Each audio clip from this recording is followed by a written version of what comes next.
Okay. Yeah. Hi, everybody. This is Ryan Clark. I'm Scott Van Pelt. This Rams defense tonight, Matthew Stafford raving about them, said they got the lead, which allowed them to hunt the passer. And, man, we talked a lot on Countdown about Sam Darnold and how he might do. I guess we can get to that. How'd the Rams defense do getting to him? I mean, it was about what they could do early. And when you looked at the way the Rams played today, it looked more like Detroit Lions from last week than what we've seen from the Rams the entire season. Here, you're going to see they're going to bring Quentin Lake up and under, and later in the drive or later in the down, because they're blocked and Witherspoon has nothing to push to, he's also going to blitz and finish on the quarterback, Sam Darnold. Because they're coming here, you would expect a sort of man coverage, but instead of getting that, we're going to get a drop here by the nickel. We're going to move to the half and cloud coverage here, which is going to be able to take away the up the field routes of the Minnesota Vikings. Here, as you let it play, you're going to see, first off, they think that they get a jump. Now, Quentin Lake is going to blitz through the C-gap. Witherspoon finishes on the outside, and now you get the scoop and score. We've seen the Rams be very volatile up front, violent with their four-man rush, but to add the second level of the of the defensive backs and play cover two on the top end, that gives you an opportunity to make plays. And so here, we're going to get man-to-man on the bottom of the screen. We're going to be locked up here and locked up here. Up top, Sam Darnold's going to expect for one of these routes that are coming across the field to open up, but the middle of the field safety is also going to get a push back by the corner. They're going to get a twist on the inside, which is going to free the D tackle to get him to Sam Darnold. When you watch the play, it looks like the Rams aren't ready to go. You only get two off of the ball, but now you see the twist not picked up front by the Minnesota Vikings, and they were able to play defense on the back end. I thought the way that they were able to mix up the defensive kind of scheme and the way they wanted to attack this offensive line was great by them, and it was also a new wrinkle for the Rams. We'll see what they do next week. So the defense is getting after the quarterback. You have a quarterback from Los Angeles and Stafford who starts clean, 11 of 12. They score a touchdown early, and they go to Philadelphia. This is a guy who's done it before. What's up, Puka Nacua? What up, boy? How you doing, nice man? Congratulations. Congratulations. Good luck next week, brother. All right, Puka Nacua leaving the building. What are they taking with them to Philadelphia that is scariest for the Eagles to deal with? Well, first off, confidence. Right, this is the team that's been in a playoff-like situation the entire back half of this season. And right now, when we see Matthew Stafford play the way he did today, you now know they can push the football down the field to mix in with the run with Kyren Williams, which makes them extremely difficult to stop. On the other end, as we watched against the Green Bay Packers this week, they're able to get pressure against Philadelphia. And so now that you can play that game on both sides of the ball, complementary football, this is going to be a tough game for the Eagles. Yeah, this feels like a dangerous group that's heading in. They're playing for a city, and they're playing with confidence, and they were fantastic tonight. RC, I appreciate you. Man, thank you, brother. All right, as we continue. Stanford Steve has made the trip out west. Again, I was told that Does that mean We go back to week 2, that seems like an eternity ago. But what I think is great is all those scars were necessary to be able to get us to the point that we are today. You know, even some of the tough losses being 1-4, I think there's a resilience, there's a grit, there's just, you get those, you learn from those challenging setbacks. And that's where real growth can occur if people take the right approach and you have the right kinds of people, and we certainly do. And I'm really proud of them. I'm not surprised, though, because they've been consistent, they've been steady.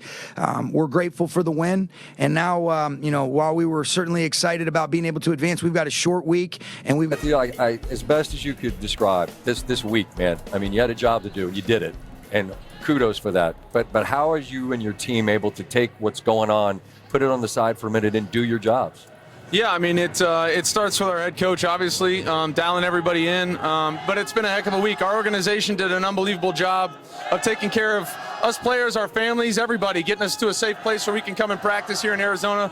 Thanks to the Cardinals for letting us use their place for the week. And, man, it's been a crazy one, unlike anything I've ever experienced in my tenure playing in the NFL. And we just know what's going on back home. Felt really motivated to play for the people of this city. It's been a hell of a week, so we're happy to come out with a win. Everybody that doesn't live in that part of the world probably did what I did all week. You're trying to text and call your people. You try not to bother them, but you just want, are you all okay? And unfortunately, the answer is that a lot of us guys no. And I'm sure you know neighbors. You have people within your organization. How have you all tried to hold them up in the midst of this? Because I've lived through this. We lost our house to a fire, and it's a lot, and it's crazy when it happens to you, and it's happening to so many people. What has that been like? It's honestly hard to wrap my head around the devastation. You know, I'm a lot like a lot of the people around the country, watching the news and seeing these homes reduced to rubble, and the firefighters doing everything they possibly can to try and fight it back. I was living in those conditions, knowing what that wind felt like. It was unbelievable. So I just proud of the community, proud of the city for the response, and hopefully they're proud of us for the way we played tonight. I mean, it's cliche to say, but in a way it's not, right? Sports are the greatest distraction that can be provided. I think go back like nothing greater than 9/11 in terms of an opportunity for sports to be a galvanizing thing.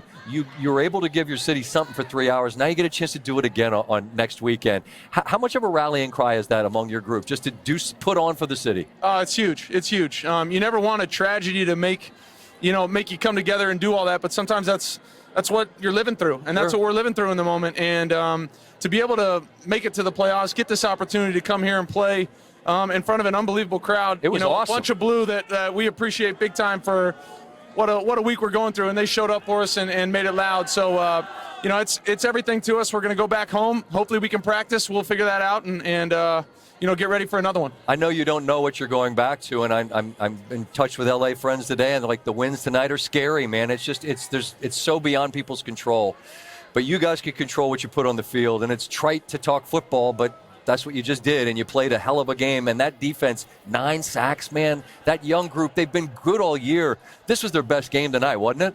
Yeah, I think it was, and finally we could put some points on the board early for them to let them go attack. Yeah. And when we get up to a nice lead and they can go hunt the passer, I mean that's an unbelievable job what they did tonight, attacking the quarterback, attacking the football, getting us turnovers, doing all of it. That's what it takes, and I was just happy that we were able to play good on offense early in the game to get us a lead and let them go. All right, last quick thought. I know you talked to Lisa, and you're kind to share some time with me here. I kid around about the graybeard. You've been at it for a while. You've seen a lot in this game. This is a unique circumstance, but you get 60 more minutes against a really good team. You've seen the top of the mountain. What's this journey like now, given all that's going on for you personally, Matthew? Yeah, I mean, it's so much fun. I love playing this game. I love competing. I don't want to stop, and it's an unbelievable feeling to be in this playoffs and be making a run. Hopefully we just keep this thing rolling. I appreciate you taking a minute. I hope you go home to safety, and we wish the best for your community, man. You gave him something tonight, brother. Thank you very much. Appreciate it. Yes, indeed. Matthew Stafford. And the Rams, 27-9 victors tonight. Thanks, brother.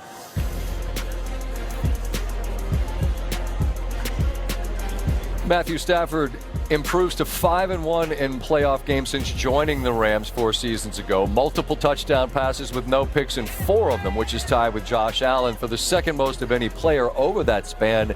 Just one behind Patrick.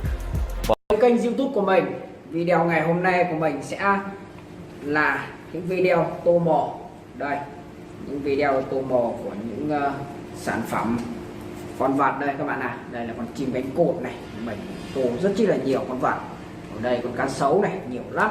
Các bạn hãy cùng theo dõi mình tô những sản phẩm nha. Đây.